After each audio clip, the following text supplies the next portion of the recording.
welcome to the Lamb Week endorsement interview.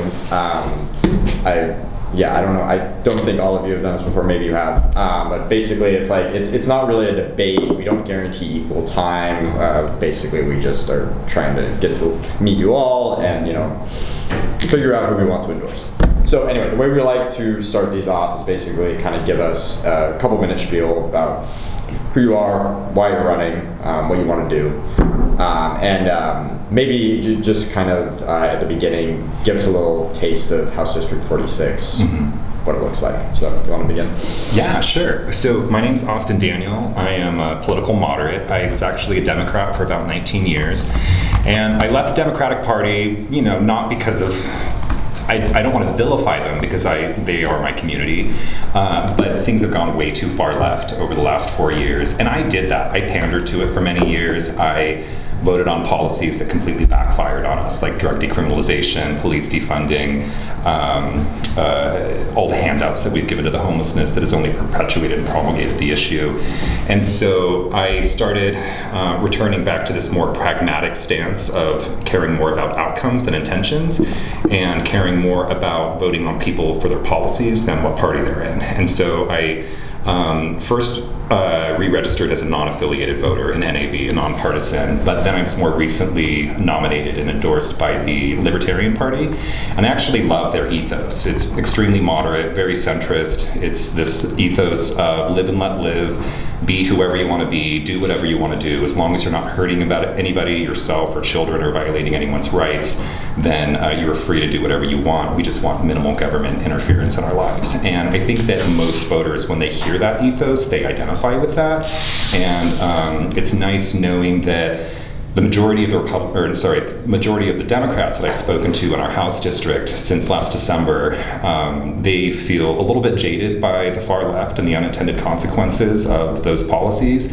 And so they're really relieved to meet a moderate like myself, because they're trying to look for an answer outside of the duopoly. And I kind of represent that, and so does Kevin Levy. Levy, thank you. Appreciate that. And so I'm running a moderate campaign. It's very grassroots, very low budget. I don't have a lot of endorsements, but I am endorsed by the Oregon Association of Acupuncturists because I am a doctor of acupuncture and Chinese medicine.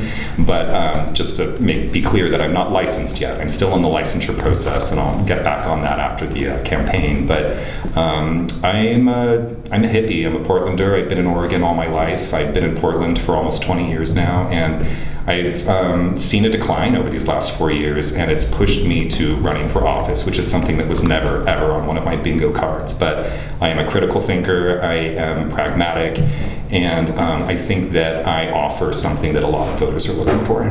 So you're not in acupuncture right now? Not yet. I've been a deep tissue massage therapist and have run a really successful practice for the last 15 years.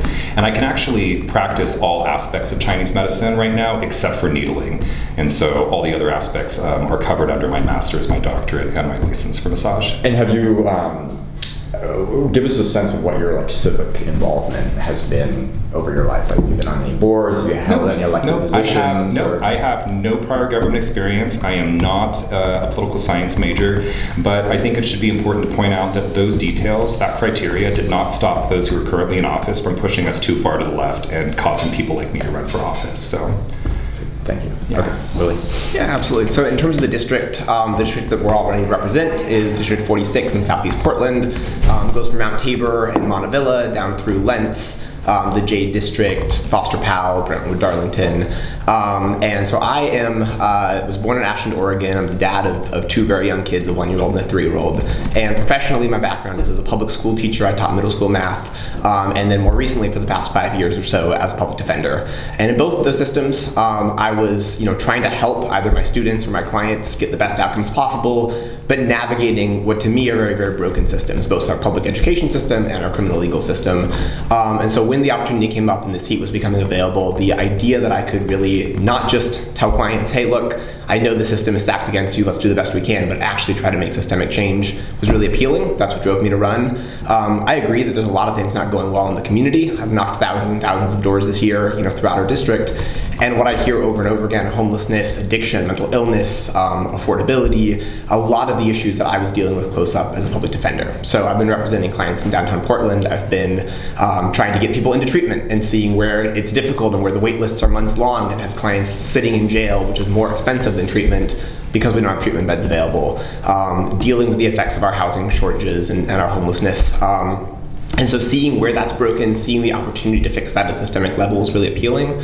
That's what drove me to run. My campaign's 4 main priorities are behavioral health, our housing and homelessness issue, making sure that we improve our education system from cradle all the way through career, and then improving our transportation infrastructure and making sure that our communities are walkable, bikeable, public transportation is accessible and safe and affordable for people. So those are kind of what has driven me. I really do believe that if we could solve those 4 things, so many of my clients in the public defender's office never would have become my clients. Those are really root causes of a lot of the things that cause harm in our community. And I'm hoping voters will choose me to represent the district in November. Sweet, thank you. Kevin. My name is Kevin Levy. I'm originally from Los Angeles, California. Moved up to Southeast Portland in 2003, and I've been nowhere else but Southeast Portland. I hear that you were hearing that there are a lot of bad things going on in Portland, but specifically our district. But seriously, I love it. There is so much to love. We have so much rich culture. There are so many great people. We have approximately 16 parks that people love attending. We have some of the most rich, diverse eateries and restaurants and food places and great school districts. I have 2 kids, both in elementary school and high school within District 46, and there are thousands of parents, and we're at gatherings all the time, and I'm hearing firsthand of, sure, homelessness and affordable housing and climate issues are absolutely a concern, but there's a positive outlook, and I'm going to build on that momentum of a positive outreach. For example, I think it is vital that we expand the culture of Oregon's music and arts. All of us have that every day within in our homes, and so to expand on that, but.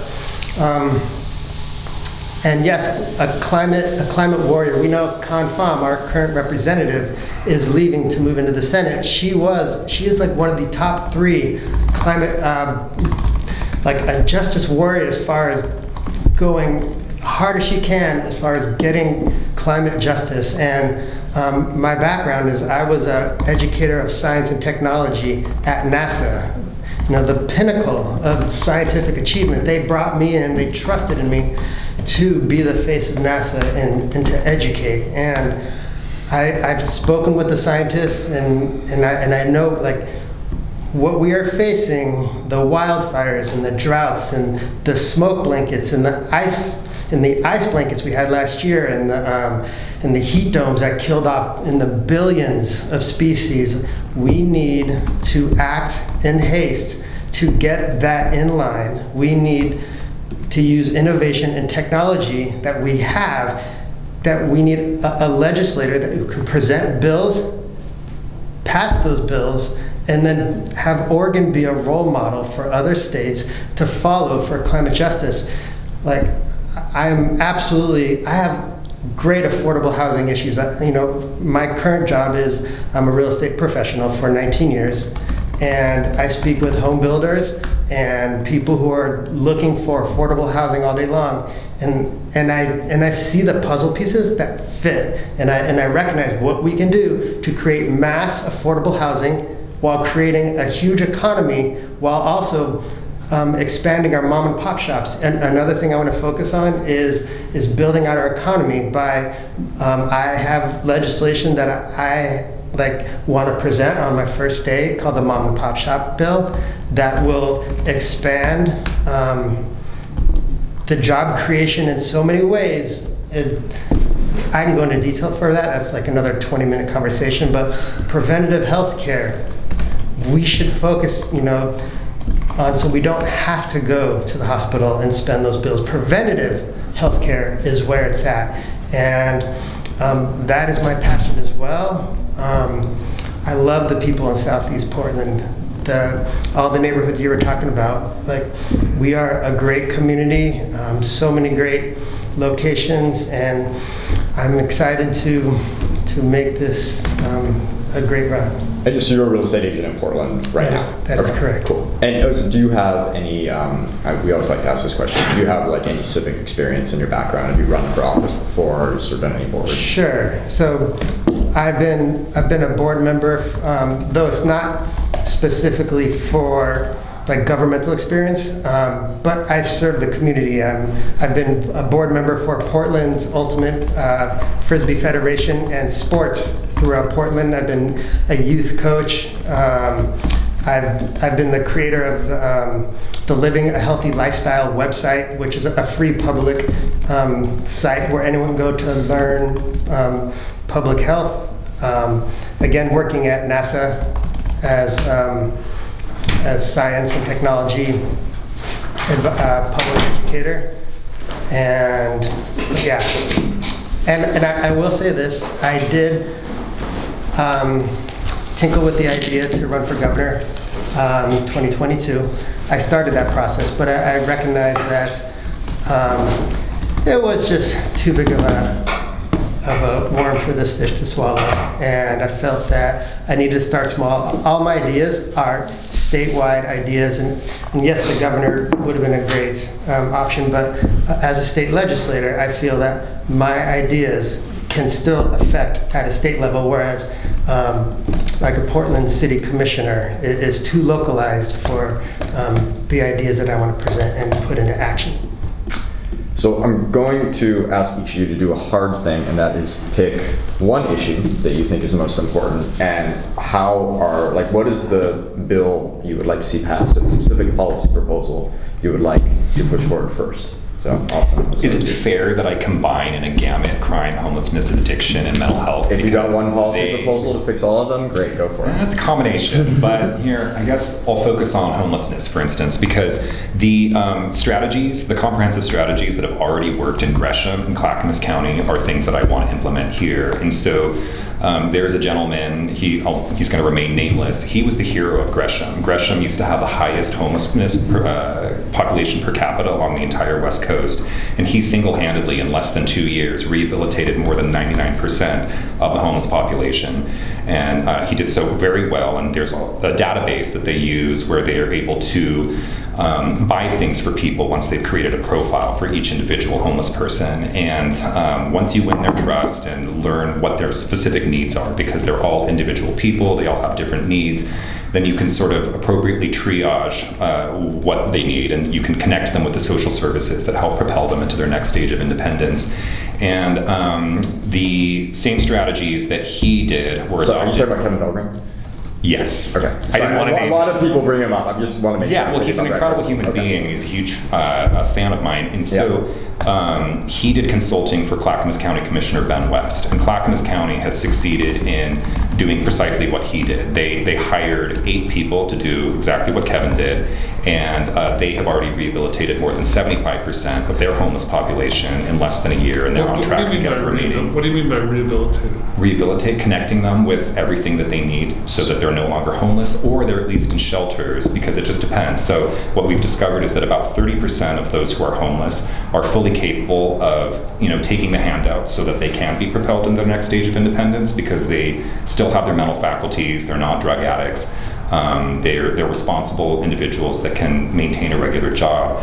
But then there are the other 70% that, according to Kevin, they need a lot of assistance because they either have mental health issues or they're drug addicts or alcoholics. And so connecting them with the very specific comprehensive services that they need, whether it's drug detox, drug rehabilitation, mental health services.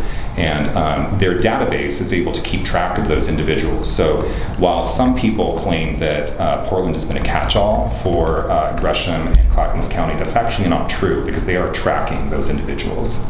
And And so I want to adopt those strategies here because sadly Portland and Multnomah County, they have the most manpower, social services, and funding to accomplish what they've done, but things just seem to keep getting worse. And truthfully, what I've heard from Kevin is actually, I think, a very sad truth, and that is the existence of grifts. And so there are grifters in office who are financially beholden not to solve these issues because it would eliminate their job security. So so you'd have a state level position. So like, what would be an example of legislature? Like, how would you address that from the state level? Like, is this something you think that could go across the state? Would you want a statewide database? Like, I mean, I would start in Portland and then I would extend to anywhere else in the state that needs these same services, but it would be the exact same strategies and database that Gresham and Clackamas County have used. Okay, cool, Willie. It is a challenging question. I think my answer is going to be housing, but to set that up, I think the two foundational issues that to me really come before everything else are climate change and democracy. I think those are the two things that if we don't get them right, kind of all the other policy we're doing may not have the impact that we need to have. And when I think about my kids and long term, to me those are really foundational. But when I think about the district and this moment in time and the issues that I'm hearing from voters, and for sure the number one thing I hear at the doors is homelessness, but I also hear a lot about the cost of living. And I think we don't often connect those two things. Folks who are, living, working, trying to support their families and struggling to get by versus folks who are, living outdoors on the streets.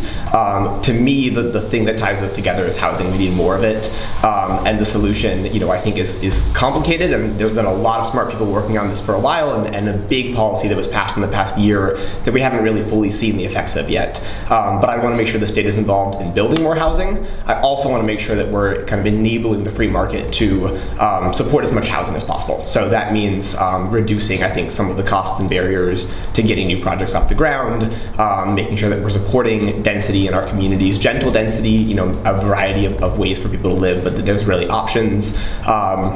And I think that if we can get more housing, and that's really a combination, I think it's kind of a yes and, the state being directly involved, the state making sure that localities are removing some of those barriers, and all sorts of other creative solutions, we can both try to address the issue of homelessness, which, homelessness does end with housing, not by itself, not without support for a lot of people who are struggling, but that is part of the solution, and then also reduce the cost of living.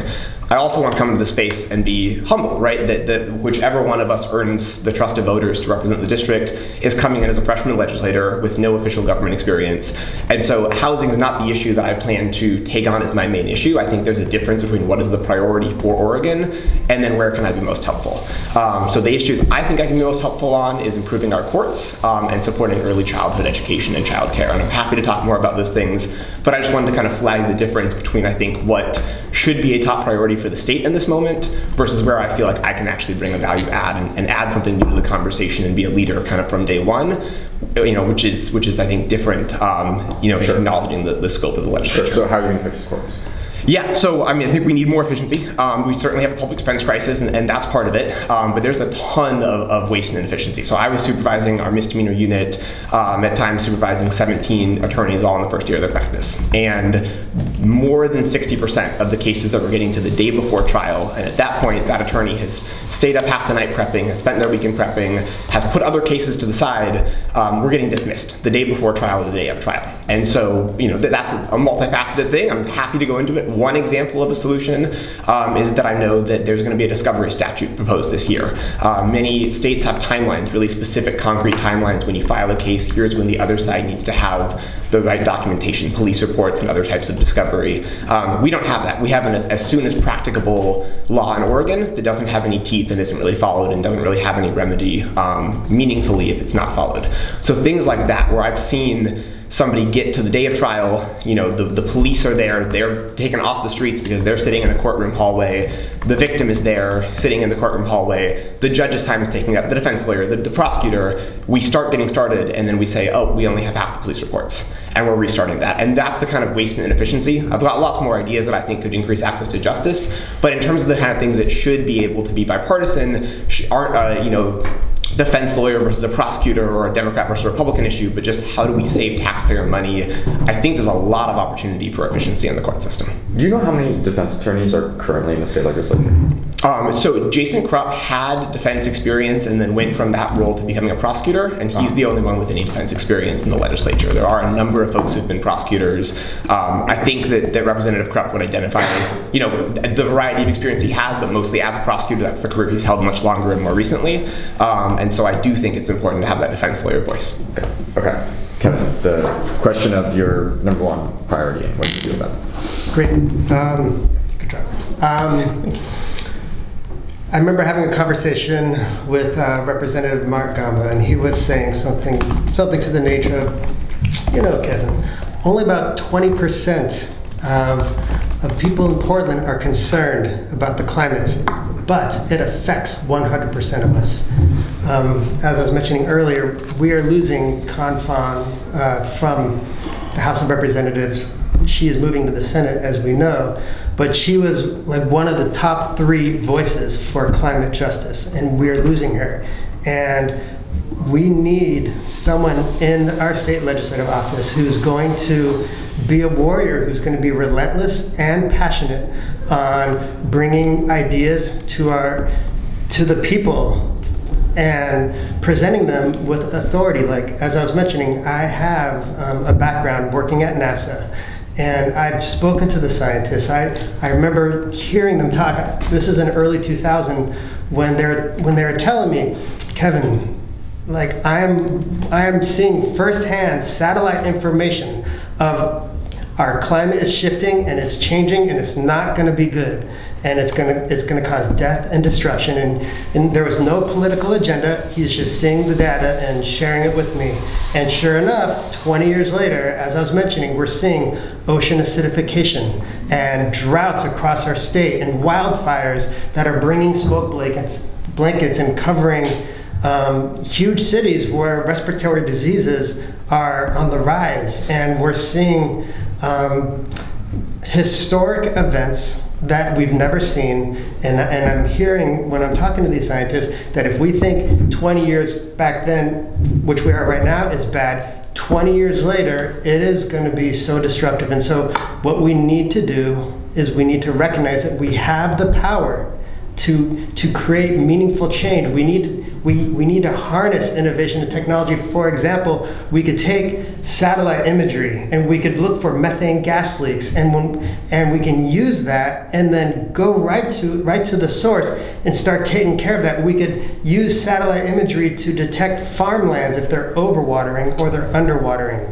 and recognize that our essential resource is limited, and we must be aware of that and precautious. And there's a whole list of things that, if you were to go on my website, votekevinlevy.com, then you will see how I'm laying out a strategy, a plan that we can tackle the climate issues. And when I'm seeing, like, I love playing tennis out in our parks, Essex Park in particular, and I am seeing the homeless, and what I'm hearing is they're out on the streets when it's freezing cold or it's burning hot. And yes, we have to take care of the homeless issue, but it's never going to be an immediate fix where 100% of the homeless. What we have to recognize is these people that are on the street, the climate is affecting them. I'm hearing them cry, and it kills me to see that.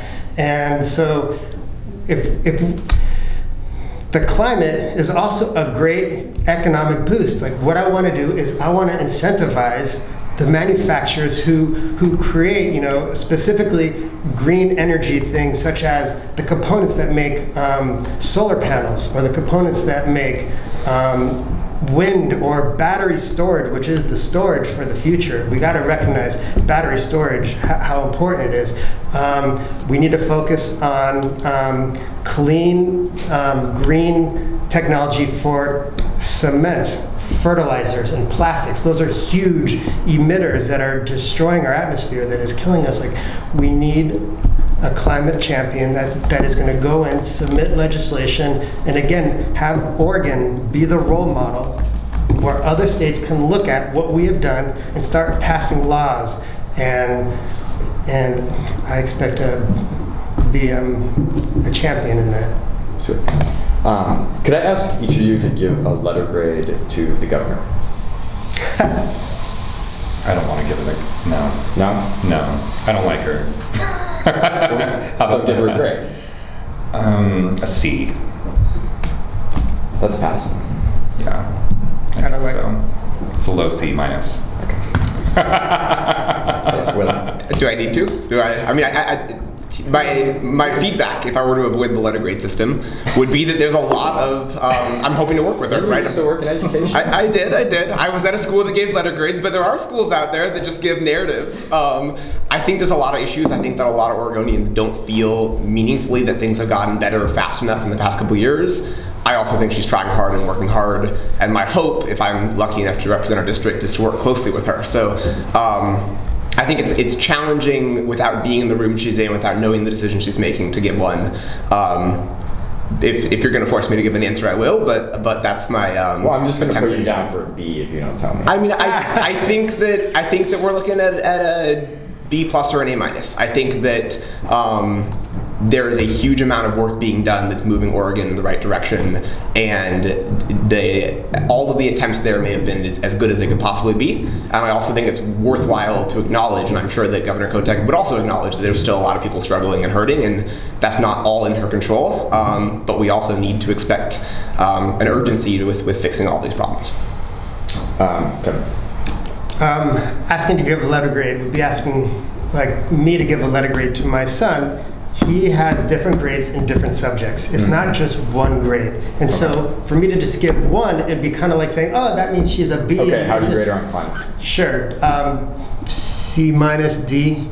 Like overall, I'm gonna say she's a B because there's some things she's good at and there's some things that she's dropping the ball on. And because I have no idea what a governor does every day and the people that she's meeting and what she's doing, it's tough for me to like pass judgment on someone who in my heart, I believe she's a good person, and I know she's doing all that she can, and her priorities are going to be different than all of ours. And so we just gotta, go step by step on what she's doing, and then letter grade her on that specific thing. But I'm going to give her a B. There you go. Okay, so now I want you to pick a state agency. Which state agency do you think should be audited first? And this could be audits of financials or how well they're doing their job. Which state agency do you think deserves the most scrutiny? Okay, I'm going to start with this one. I'm once again going to go to our environmental agency, where we have not enough resources that are going into that, and whatever resources are going into that, they are not directed into the right places.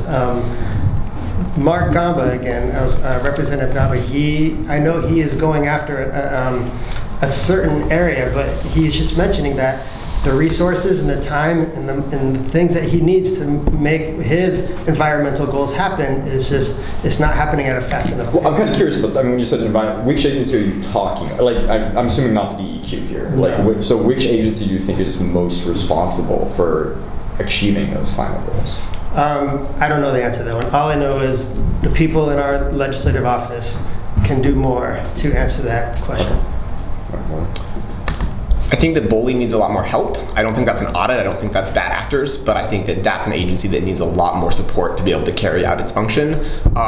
If you want a direct answer to an agency I think needs auditing, there's currently a DMV audit taking place for a really, really good reason. And that's an uncomfortable fact that I think those of us who want to fight as hard as possible to make sure everyone who's eligible to vote, we want to make sure that all those people can vote. There's a lot of good intentions, but as news stories the past week have come out, the ball was dropped in a really huge, serious way. And I think voters and of every single party deserve answers about why it was dropped and how we're going to make sure that that never happens again. How do you think we could help BOLI? Like, is that do you think a money issue? We need to put more money in, or is it technical assistance, or what does that look like? Yeah, I don't know. To give a really thoughtful answer, I'd like to have a lot more conversations than I've had. What I've been hearing from labor groups, from people who are working, from my past experience in law school doing wage and hour work, which was in a different state, but following up on wage theft issues, I know that it's rampant throughout the state, that there are repeat bad actors who are not paying their employees what they deserve to be paid, and there are honest mistakes that are happening, but we still need an agency that's really high functioning, that's making sure that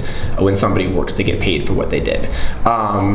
I think money is probably part of it, and staffing is probably part of it. I doubt that that's the entire answer, but I would want to do a lot more conversations with people who know it better than I would before giving a more confident answer.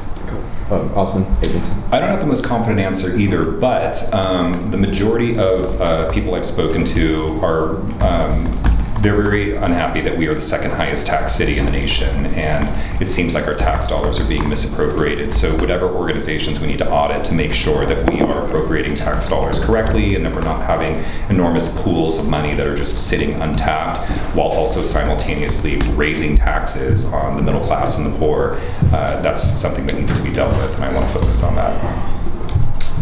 Thank you. Okay, actually, I want to give each of you an opportunity to ask, I would say, one other candidate a question. So pick who you want to ask a question to and then ask a question.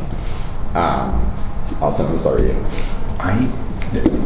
Is that too, I have to think. You can think about it for a second. Okay. Kevin Levy. Levy, thank you. What are the unintended consequences of green energy initiatives?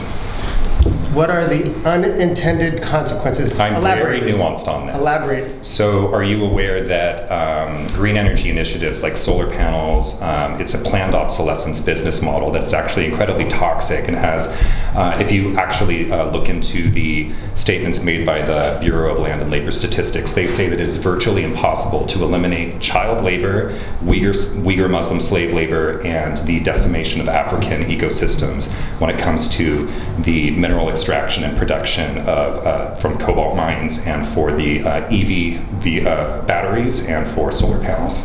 Sure. So what is our alternative? The alternative is we stick with coal, we stick with fossil fuels. I disagree. And so first of all, solar is not our one and only option. We have hydro and we have wind energy and we have solar, and there are options that we can use, and like I want to see, the facts that you just bring to the table. I would like to read further because this is new information to me. So I'm very privy to it, so I'm surprised that this is the first time you've heard of it. I think that's great that you're privy to it, but I would like to point out that we have to make a change, and the path that we're on right now is not working for us. It is destroying us, and so if these issues that you bring up regarding solar, then we must confront that. Mm-hmm. But that is we are not to stop going in that direction, and whatever it takes, we have to go after it in the safest way without child labor and destroying other parts of our atmosphere. Mm-hmm. Yeah. I am pro geothermal, but nobody ever brings that to the table because we can tap numerous volcanoes all around the world. We can tap hot springs, we can tap geysers, and that is an endless supply of heat that can run turbines. And once you build that infrastructure, it's not a planned obsolescence model like wind, which has to be, those turbines have to be replaced. They're non-recyclable. They go into landfills. They kill birds. Offshore wind actually kills whales. Solar panels, they need to be replaced every 30 years. They're non-recyclable. They actually leak heavy metal toxins into the groundwater. And so there are a lot of problems with these green energy initiatives when people are saying that if you are against that, then you are automatically somehow in favor of coal and fossil fuels. Well, I'm a doctor of natural medicine, so I am de facto an environmentalist. But I think that geothermal Which of these green initiatives does Oregon actually do that you think is most problematic? Which one is the most problematic? Yeah, is Oregon actually doing any of these initiatives that are? They're adopting them. I mean, the whole. Which one do you think is the worst? Well, we're doing offshore wind off of Coos Bay, which has some of its pros and cons because, I mean, if you look at some environmentalists are acknowledging this. There's two factions of environmentalists: the ones who are acknowledging the unintended consequences of green energy initiatives, and the ones who are completely ignoring it and saying, no, we have to keep You don't think we should be doing offshore wind at all? No, not at all, because it kills whales. It's been decimating gray whale populations. It actually kills birds, including eagles. Endangered birds. They glide through the air, and these propellers just chomp them out of the sky, and you can just see them on the land farms, that there's just birds at the bottom of every single turbine, and it's like, where are the environmentalists on this issue, And so that doesn't mean I'm in favor of emissions. No. Well, the heat wave killed humans, you know that. So I hear what you're saying, and when I do get into the state legislative office, I'll make sure I bring you in as my advisor for geothermal, because that's a great idea. Thank All right, Willie, you asked a question. Yeah, we'll stick with climate for a moment. Austin, I think I saw, and I'm paraphrasing here, but something on social media, the idea that climate change is kind of an idea that's out there so that scientists keep, earning their paychecks, and I'm paraphrasing here. Do you believe climate change is real? Do you believe it's caused by humans?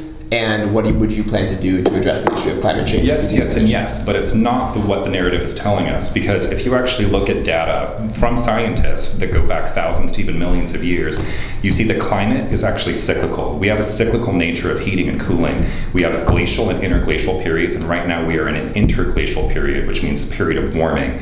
But according to Michael Schellenberger, who's an incredible reporter, he has looked at world data, and he's actually noticed that certain climate trends have actually declined over the last 10 years, and that there is proof that we are now going back toward the next glacial period. It's going to be taking a while, but it's just magically aligns with all these climate initiatives that it's going to make it appear as if our climate initiatives are working when the Earth is actually cooling anyway.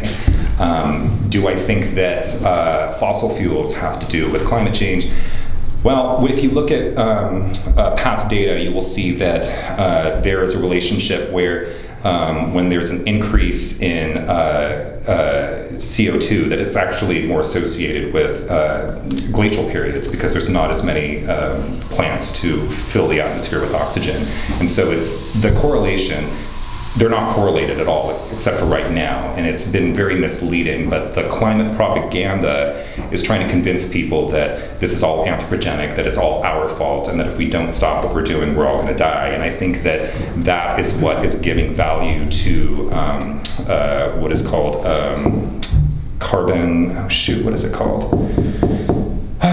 It's escaping my mind right now, but I am well versed in this, I promise. Yeah, but you don't think, just to clarify, you don't think that fossil fuel is causing climate change? I think it's toxic, and it's very damaging to all biological life, and I want an alternative to fossil fuels, but I don't think that it's contributing to climate change. Whew, that's a good one. Willie. Yeah. Hello. Hello. On your website, you have that you want to ensure a world-class education. Yeah. Great. Elaborate. Like, what is Oregon not doing, or what would you want to do or see further for that? Yeah, I love that. I think I can break it apart into 3 sections, right? I think we've got the prior to kindergarten, early childhood education period, K-12 education, and then higher education. The thing that I think I can be the best leader on is early childhood education, because right now I think that we have few champions for that in the legislature. We know from brain science that the most brain development is happening in those first 5 years, and those are crucial to everything, and that's when the state is currently investing the least resources, that families are currently receiving the least support, and that nearly every single county in the state of Oregon is a child care desert, meaning there's at least 3 kids on the wait list for every 1 available spot. So expanding access to childcare, I think, is really where it starts. And just to kind of ground that for a moment, I was teaching 6th grade math down in Oakland, California, at a school that was super diverse. It was a Title I school, and it was pulling from kind of middle-income elementary schools and low-income elementary schools. And at 11 years old, kids were showing up to my classroom. Some were reading at a 12th grade level, some were reading at a kindergarten level. And that was not about their innate ability. That was where they were, growing up. That was how many books were in their homes. That was the elementary schools they went to, and how much learning was able to happen. So I'm a huge believer that we need, in the same way that you said preventative healthcare, which I strongly agree with you on, we need to make sure that we're starting early. That's the best for the community, and I think it's also the best use of taxpayer money. So what does that look like? I think that is both direct investment, but it's also finding ways to have more efficiencies, opportunities of scale. So, we sent our 1-year-old to a daycare where they have fantastic daycare providers who loved those kids and cared for them really well, but struggled with some of the business management side and the accounting side and the HR side and all of what goes into running a business.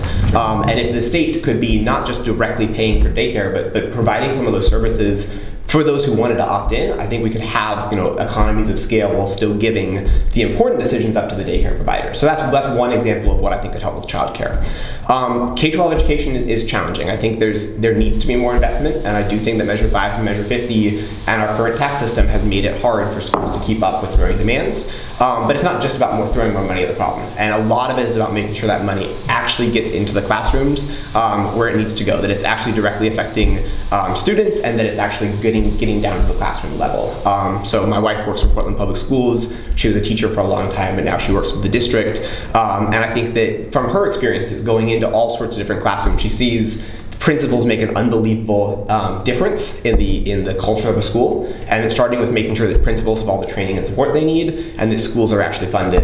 There's a lot that we could all say about the Portland teacher strike, but it brought out some really, I think, inhumane conditions that some of our students are having to learn in, with rats and with temperatures that are too high or too cold, mold in classrooms, things like that. At a baseline, we need to make sure we're sending our kids to healthy, safe schools, and then continue to figure out how to actually help. Higher education is the area I think that I'll be least focused on, because I think there's some other great champions in the legislature.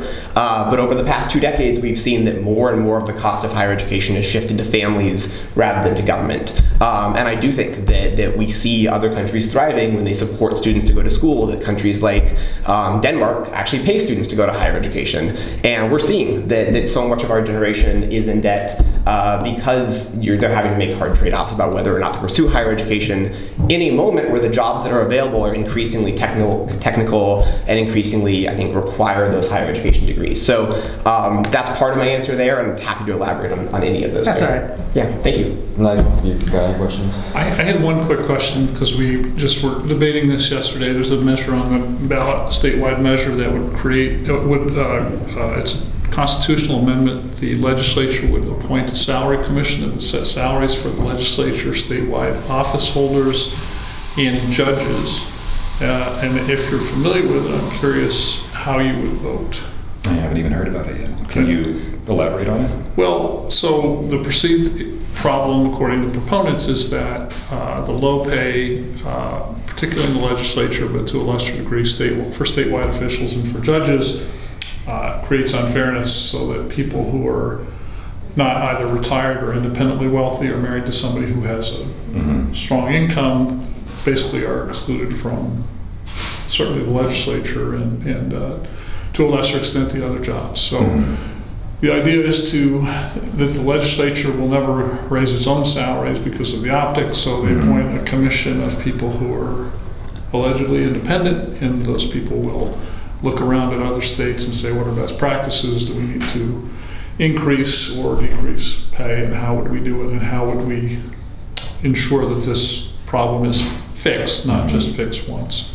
So the question that voters will ask is, should this, not what should the commission do, but should the legislature appoint this commission? So.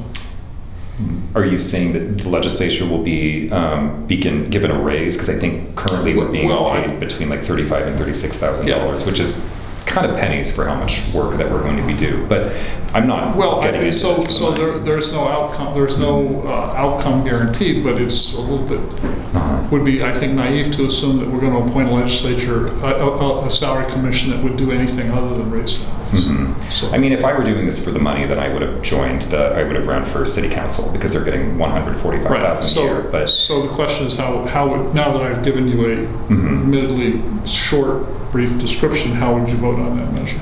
I would probably still support it, just because it makes it more enticing for those who are going to be, having to work extra.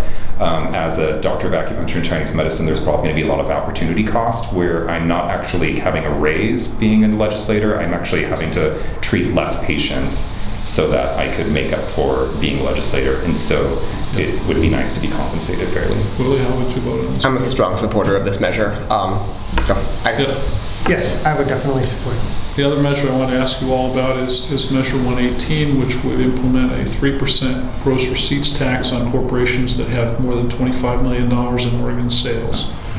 And would then take that money, which in 2 years will be about but when it's fully up and running, the legislative fiscal office says it'll raise $7 billion a year. We'll write a check to every Oregonian, regardless of age or economic need, about a $1,600 check. So new corporate taxes for a check for everybody. It's called the Oregon rebate. It's probably the most contentious measure on the ballot. How will you vote on that? Sounds fair. I'd vote for yes. You vote for it? Yes. Okay. I'm going to be voting no on that measure. I think I support the concept of universal basic income if rolled out in a really thoughtful, intentional way. I think that's an ideal worth exploring. I think this is badly thought out. I think it would really destroy the state budget and cause some huge issues both on the revenue side and on the spending side. And I think that it would set the universal basic income movement back because I think it would be poorly implemented and poorly rolled out. I agree with Willie. I think that there are going to be a lot of unintended consequences because a lot of these corporations are either going to leave the state or they're going to fire employees in order to maintain their profits, or they're going to raise prices and make things unaffordable for those who need those types of goods and services. Great, thanks. Well, we'd like to end on a fun question. So the fun question this time around is, what were you best known for in high school? And some people have interpreted that as like, oh, I was voted, most likely to whatever, or maybe, you were known as the jock or the geek. Worst soccer player on his team. Worst soccer, that was our favorite. So, yeah, awesome. I was the best singer and the best massage guy. Who did the massages? That was like... Yeah, I've been a massage therapist for 15 years, and so I was giving back rubs when I was in high school. Not in a creepy way, but just because I... You know what I mean? But yeah, I've been a professional singer ever since, and so... I had a knack for being the most improved in junior varsity basketball every single year, which I think is the award they give to people who try really hard but just have no talent. So I'll go with that one. In high school, I got sponsored by a couple different companies and would travel all around. And PacSun and Skateworks, and I would be in skate competitions against the likes of Tony Hawk and the others. You were a skateboarder? Yeah, I was a sponsored skater. Nice, wow. And traveled all around. And then after skating for a couple plus decades, I realized that I wanted to open up my own skateboard, snowboard, and clothing apparel company. So then I became a small business owner, which grew. And then from that, I just was able to recognize what really helps to grow a business. But yeah, being a sponsor skater, and then everyone in my circle of friends just saw that. And I was in a band at the time, a rock and roll band, so I was like the skater. What did you play? I'm the songwriter, lyricist, and bass player. Now I'm still playing, can't believe that. But I'm the guitar player now. And Those are three great answers. Yeah, those ones are good. Anyway, thank you all so much for coming in. Really Thank you. appreciate it. We got